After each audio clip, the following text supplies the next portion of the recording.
When you watch a Sidney Lumet film, one of the criteria, one of the things that you always, a staple that you always see in his films is the amount of vicar that is in the making of it and the cast and characters, the absolute vicar. And of course, you're getting a lot of shouting.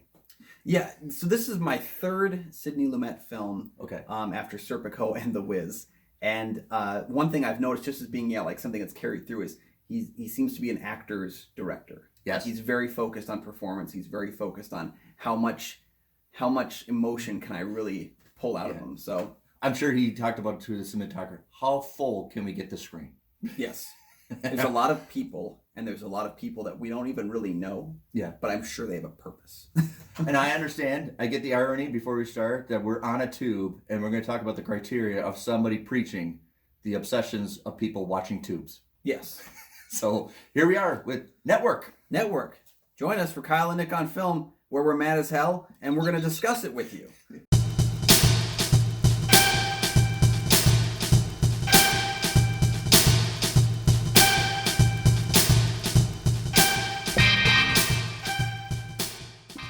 Hi, I'm Nick from the St. Paul Filmcast. And I'm Kyle Goethe from GoatFilmReviews.com. In the late 60s and early 70s, movies and TVs were in a battle and a friction. And usually this gets pitched as simply a movie that's going to drive the fork into television.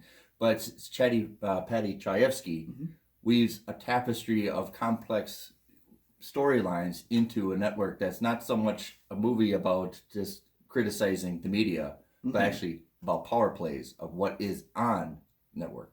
And Chayefsky, being mostly from TV and a lot of his earlier work, you can feel that this is a TV writer's movie, and I don't mean that as disrespect. I will never disrespect TV over film, but I mean, this feels like multiple storylines, like something that stretches out over time. Like if it failed as a movie, it could have been a great TV show, you know? Yeah. It could have been like an HBO 12-hour episode series. And it also feels, too, with Chayefsky, because coming from the world of television, I didn't realize until after seeing this that he retained Final Cut over Lumet, over anyone else in the film, which is an extreme rarity for screenwriters, but it's very common in the world of television. I regard this as one of my top 10 personal favorite films, and it is probably one of the best written films that you probably ever see. It's bookended by How Do You Die on Film or on TV, basically with Howard Beale. Everybody, if you haven't seen it yet, it's Howard Beale, and he has a psychotic break, knowing that he's no longer to be on television, and his goal is to die on television. And that's going to be by his own hand or the network's hand. Yes, exactly. And so, Peter Finch plays Howard Beale, probably the most recognizable character in the film, just for that big sequence that we get to, of course. Basically decides, I'm over it, I'm done with life, but I want to make sure that I earn my ratings at the same time. And the evolution of his derangement, combined with kind of the up and ups, Diana, played by Faye Dunaway, and Frank Hackett, played by Robert Duvall, who are two people who are going to basically make the best situation they can out of this insanity. Yeah, so definitely there's a power struggle inside the network, and you have one of the most impotent characters, the president of the network, who can't even do anything. Yeah. He's just a shell of a suit. But here you have the power struggle of Frank Hackett trying to move up, and you have Diane, who's trying to explore opportunities to expand what is television. And she's probably the catalyst to what we see now. She's marketing reality TV. She wants to do tabloid television and probably infomercial news, which we get nowadays, which you kind of grew up with. But for then, it was like almost exaggerated fodder that we like, this is absolutely ridiculous. Yeah, what's interesting too is that, you get Lumet, who said once in an interview that he wasn't going for satire, he was going for reflection, which of course satire is in many ways a reflection. Right. But he wasn't kind of pushing it for comedic effect, but that's just kind of what was mined out of it. And I think it's unintentional at the very least, if he didn't mean that, but it is there. The satire is very deep, especially with where the film kind of heads in the direction. I don't want to spoil its ending because it wasn't spoiled for me, so I want to really let people enjoy it. Yeah. But the way that it, to me, goes off the rails or almost jumps the shark is very satirical. But it needed to. Yeah. It needed to. That's the whole point. You look at it and this is actually ridiculous, but there's very uncanny predictions of what's going to happen to television. That does happen in this movie that people didn't think. Walter Cronkite critiqued and goes, "That's a very funny, but it's never going to happen." It did happen, but we have tabloid television and infomercial wars. I think Kyle's reviewed enough movies with me to know one of my favorite things is to find out the conscientious character. And definitely Max Schumacher is the conscientious character. Yeah. He's so obviously the conscientious character to the point that he calls out Diane in the movie. You're not doing your role. Yeah. Oh my gosh. Yeah, the meta commentary between the two of them where they don't like their character stories and they're saying it out loud is again, it's one of those elements that doesn't always work. No. Just like the ending. That ending doesn't always work, but the way it's done is done just perfectly because of the strong performances, because of the way the characters are into it. I love that William Holden's character is, he's very much a person we're following down the rabbit hole into a kind of a darker character. And he knows he's in this story. And he knows he's being manipulated by Diane. It's great dialogue because the character knows he's being manipulated and he's going to get convinced by it and he's going to betray his wife. But it is part of the story. And Diane's character and Max's character's relationship is kind of a metaphor of old TV mixing with new TV, trying to blend together, and it's not working. It's a great metaphor of what the transition to television is going to happen. Yeah, Max's character is very much the kind of guy who would receive like a prophetic image that his car's going to blow up, and then he would get in it and start it anyway. Like he knows exactly what he's doing is going to be his undoing in a lot of ways, but he just kind of can't stop himself. He's a car crash waiting to happen. And it plays well with Frank Hackett. He knows he's got a hit with Howard Beale, but it's not going to last. You know that everybody's going to, it's just not going to last. And eventually it's going to blow up in your face, but you have to do something to be famous. And you know very well that this is not going to end very well for anybody in this movie. Yeah, Frank Hackett's, Robert Duvall's character is very self-aware of like how the system has worked up until this point. And that's why he initially doesn't trust the direction that the network is going in, because he knows that this has never been done before. But my favorite element of him is that when he recognizes that this could work, it becomes a Frank Hackett idea. Like it's not whoever came up with it. It's my idea. It's going to be successful. And as it does become successful, he kind of rides that lightning too. Definitely all the speeches are, even Robert Duvall's speech of what he's laying out to William Holden's character is very well done. But my favorite speech of all is definitely Ned Beatty's speech and how it is framed. Usually a typical filmmaker would do that very close up where how we are, and Ned Beatty's character giving out that speech, but he puts the camera way at the end, almost sets it on the table as we see the lights going directly to him as he projects this speech.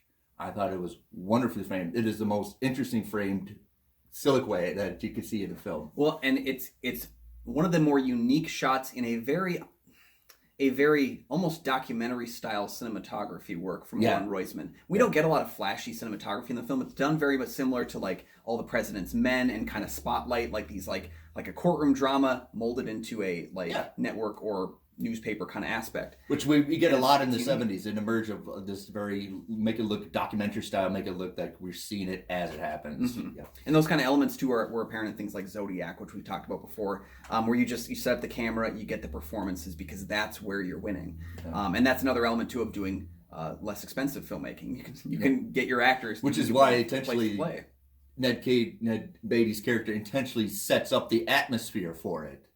Even though you won't have that with other films, but it's essentially a documentary style film that he sets up the atmosphere to give the speech to Howard Beale. Exactly. And to discuss Ned Beatty too, because this film was pretty darn successful when it comes to awards season. It won Best Lead Actor for Peter Finch. It won Best Lead Actress for Faye Dunaway. It won Best Supporting Actress for Beatrice Straight, who was in the film for about 5 minutes, which means she actually holds the record for the shortest performance to win an Oscar. It also won for Best Original Screenplay. It was nominated for Best Picture, nominated for William Holden's character, for Ned Beatty's character, Best Director, Cinematography, Film Editing. This film really took it up. I think it's the last film to have 5 acting nominations in 4 acting categories. And it's very, Howard Beale is actually having a psychotic break, but he knows he's getting a psychotic break. And sometimes it kind of washes over, it makes fun of it that he's doing, but then it almost like a trigger that happens and he gets a visionary and then it starts all over again. So that's almost every character kind of self-aware of their faults. drives the whole movie, and it's well bookended. Remember that in the beginning of the movie, Max Schumacher talks about the accidental of him working and going to on-set reporting that the taxi driver, thought he was going to commit suicide, and it's the catalyst to Howard Beale. It triggers the whole movement of the story. Oh, exactly. Yeah, I mean, we get that in the first scene. We get it repeated throughout as kind of this like comedically foreboding story. Yeah. Like there's that hint of like something bad is going to unravel here, but it's done. And again, this is a testament to Holden's performance. It's never done in a way that feels foreboding. You just kind of get a hint when it's done, like what's going to happen, you know? One of the most interesting things, because I've seen this movie many, many times, this is something new I discovered, but every time somebody's making a speech, there's always a slight cut to Faye Dunaway's reaction to it. And then like Howard Schumacher saying you were in on this or something like that, or Frank Hackett's speech, and she gets a little sly remark. She gets a sly cut of her reaction to it. I love that play in the film that all of a sudden, even though the dialogue and somebody's giving an important speech, that just somehow cut to Faye Dunaway's role in this. I do like her character though. It's single. She's single motivated to the point that she can't get excited about anything else but what is going on with television, and that's probably the main attraction she has for Max Schumacher. That's true. And again, it's another element of the writing is literally in the dialogue. She is not interested in men in the same way that other women are. She's not interested in anything really except the job. She said, when I die, I want to be known for the ratings. Like she says it, like the first scene that we really get like an intimate, her speech. And it just kind of comes down to, we know exactly who she is from that moment on. And it sounds, if I had read that and acted that performance, I could not have gotten it done realistically like she did. That's why I marvel at the writing, because the dialogue is so loaded exposition, but it's carefully crafted to sound natural. And it's acted natural. Anybody does Howard Beale's speech and does that, it seems ridiculous, but it's so convincing and such a punch that you believe it. Actually, and Finch based his performance by watching American news people, Walter Cronkite and a few others, and in 2 weeks was able to formulate an American accent and be ready to read the news. That was his like selling point, was I need to know how to be a news reader, get that cadence, get that voice work down. And I think that's what's amazing, is that they were talking, Lumet and Chayefsky had both spoken about like hiring actors who fit the third act. Yeah. Not the actors that fit the first act, because we want to see them evolve into who they were supposed to be. And I think that's really perfect, is they said with Finch, we hired the madman. And then he learned how to be normal. So I think that's pretty captivating, actually. And I think Finch, again, with his performance, we know where he's going with the years that have been tacked on with this film. What's interesting to me is I thought the film's big speech was going to come at the end. Yeah. And he gets that big speech moment pretty early on, the first half of the film. It reminded me of watching Point Break this year for the first time and having him shoot the gun up in the air. I thought it was at the end of the movie. It happens like halfway through. Right. And then you kind of wonder, what are we going to do with this, right? Yeah. So definitely, like I said in the main film, a lot of vigor, a lot of power play in this. And definitely Howard Beale is trying to hold all these cards. I'm going to dictate how I die on television, to the point that I'm going to make you try to convince you to die on television. The other thing I like about this movie is definitely the scene of not so much the cinematography, but the fullness of you convincing of television, that you're constantly reminded that you're in TV.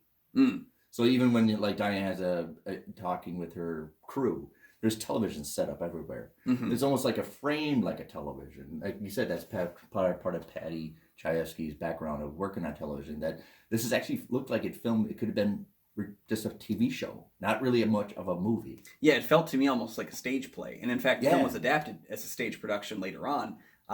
But it felt, I had to check when I was watching it to make sure, is this based off a stage play? Because it just felt like it was. It had that 12 Angry Men kind of like ideal of, let's put these people in a room and just let them hash out their feelings and emotions. Yeah. So a lot of the uncanny predictions by Patty Chayefsky did evolve into television. We do have tabloid TV. We do have reality TV. We do have not really much the news anymore, but an infomercial of news. And like Diane says, people just want somebody to articulate the news for them. Yeah. What it plays off of is, it doesn't matter if you have the facts anymore. It's the opinion to the facts. We have a lot of news being done right now, especially where it's not what's actually true. It's but what if this is true? And you can basically be as bombastic and silly as you want. Network is interesting to me because it reminds me, of course, this being my first time watching it, reminded me of the kind of prophetic way in which the film Shock Treatment viewed reality TV. Yeah. And that it was, decades before it actually happened, but it really predicted it so perfectly. And it also reminded me, too, of Anchorman 2. I know it's a silly comparison, but Anchorman 2 really did play off the 24-hour news cycle of where things were going. Different kinds of satire in both films, but both equally effective. There's a subplot of Diane wants to put on television these ideologists, radical terrorist people, organizations. Mm-hmm. And it doesn't get played very well, but it's a grounded subplot in the movie. But it's funny that you get this, they want to get their ideology, but eventually when they talk contracts, that goes out the window. Mm-hmm. That it's all about distribution rights. And that was probably the best scene involving that subplot, because I didn't feel like that subplot for me it didn't crack. I knew what its element was, and I kind of was starting to figure out how it was going to play into the larger narrative as I watched it. But for me, that subplot didn't really hit exactly where I needed it to. That sequence, though, where they're supposedly terroristic people that are looking over the terms and conditions. They read more terms and conditions than most Apple users. I know that's what makes it so funny, is because they're giving up all their ideologies for distribution, and the contract is just loaded, right? And it's the fact that he's looking up subsection B, and he's like going through it. It's again like, how did you not see the satire you were infusing in the film? Because that is not a reflection of anything. That is satire. Subplot for me didn't work, and it's one of my few missteps of the film. Not big enough to really derail my enjoyment, because I did really like the movie. The other thing that bothered me was I didn't think the narration worked. Like every time it comes in, I just I didn't need them spoon feeding it to me. I thought there was a better way to show, not tell, what little information was actually gleaned from the narration. I felt the sequences themselves, the scenes in which we learned all this information, were much stronger than that. And if you didn't know, narration's being voiced over by Lee Richardson. Mm-hmm. He's a very accomplished character actor. In fact, I think he's most famous for my generation. You will see him as a priest in Exorcist 3. Which is probably one of the best. Everybody ignores 2. So there's no 2. So it's a strong recommendation for me. I love the writing for it. I think it's in the Screen Actor Guild's Writer Hall of Fame. So it's a strong recommendation. I think it still works very well. It just doesn't, the punch of the exaggeration doesn't, because we're so, for what it predicted, we're in it. And looking back, it's like, what's the big deal? Yeah, for me, that's one of the things that you have to go into with the film, is you have to understand when it was made, because it was so smart in how it executed this future idea that it just feels so well, obviously this is how it is. That's what you go back and you have to realize this is not how it was. And that was a helpful spoonful of information that I was really helped my experience of the film. I will also give it a recommendation. I really enjoyed the film. A couple little tweaks, things that kind of just didn't work for me, but overall I felt within the first 10 minutes that this was a performance-based movie in every single way. So I wasn't really clued into the strong cinematography, because they knew to just put it on the actors. And if you focus on the actors, that's the best element of the film. It's where the film really is strongest. Roisman knows when to execute some really sweeping shots, as he does during Finch's monologues. But then for the most part, he just lets the camera sit. And I know that might hurt as cinematographer to just leave it that way, but I think he knows exactly that this is the focus of the film. I think it's a driving force, because if you're going to talk about, if you have a movie that's going to talk about TV, why don't you film it kind of like TV? It's going to be a stiff camera, very few moving shots, and establishing shots like the buildings and everything. But then you have the very static, stiff framing of all 4 televisions. And at the time, there's only 4 TV stations and 4 newscasts. So we see those right at the beginning of the film. Right at the beginning of the film, which is a different point of view from you guys' generation, where you just get loaded up with television. So this was an interesting point, why I would like to hear Kyle's criticism, being from a different generation and reviewing Network from his point of view now. Well, and what makes Network so shocking is that there are the 4 stations, if you will. So if one of them is pushing for this, that's 25% of our stations that are fueling this kind of news cycle. Now we get it, and it's almost shocking that this news cycle can exist, but they're fighting for ratings so much more, because there's thousands of channels. There's thousands of ways for you to waste your time. So now the fight is almost more powerful, because it's evolved in a way where it has, and I think the prediction was very strong in that. One other thing I wanted to ask you, Nick, Lumet said one of his biggest regrets was that this film lost to Rocky at the Oscars. Yeah. Lumet has gotten a lot of critical acclaim throughout his life, very celebrated filmmaker, but he pointed out that he was sad that this one lost to Rocky because he did feel that Network was a better film than Rocky. Do you feel like Network deserved Best Picture over Rocky? I think it should have been Best Picture, but Rocky has much more feeling to it.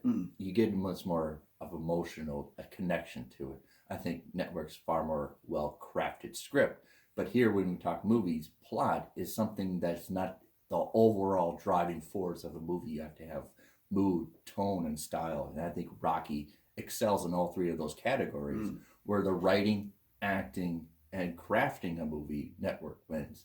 And feeling of a movie sometimes supersedes the making of the movie, right? I agree, and I think Rocky is a simpler, more palatable film. Yeah. And that in that way, like I feel like Rocky does exactly what it sets out to do. I personally, if I was the one person in the Academy giving out Best Picture, would have still leaned towards Rocky. But maybe it's because I've only seen Network once. Maybe with a couple more viewings, it'll kind of glean itself to me more. But Network reminds me of a film that has such a giant ambition.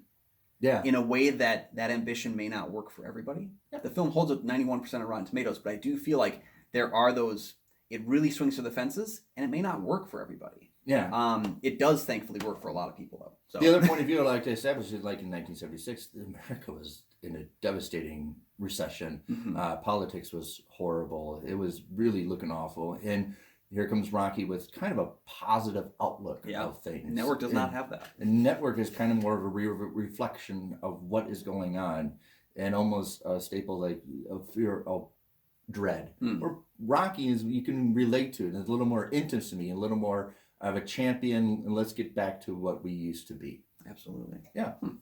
Well, there's our thoughts on 1976's Network from Sid Lumet. Please let us know your thoughts on the film down below. I'm really interested because this is my first time viewing the film. I really do want to kind of hear from you guys about your thoughts on it as well. Get that conversation going right down in the comments below there. If you like the video, please drop a like too. It takes you 1, 2 banana. It took you 2 seconds. Go ahead and click that like over there. And if you want to see our new content, we got new episodes every Monday and Thursday, every morning on those 2 days. Go ahead and click subscribe, and you can see that content every single time it pops up. And don't forget, guys, if you're interested in supporting the channel in other ways, check out the Patreon. Yeah, join the Patreon. Patreon.com/KyleNickOnFilm. You can find all the different tiers we have available on there and help support the channel. We really do appreciate it, guys, and especially during this season of giving. Why not? So, everybody, my name is Kyle Goethe. You can find my film reviews on goathefilmreviews.com. And I'm Nick from the St. Paul Filmcast, where you can find us on Stitcher, iTunes, Spotify, and Google Play. And we're mad as hell. We're not going to take it anymore.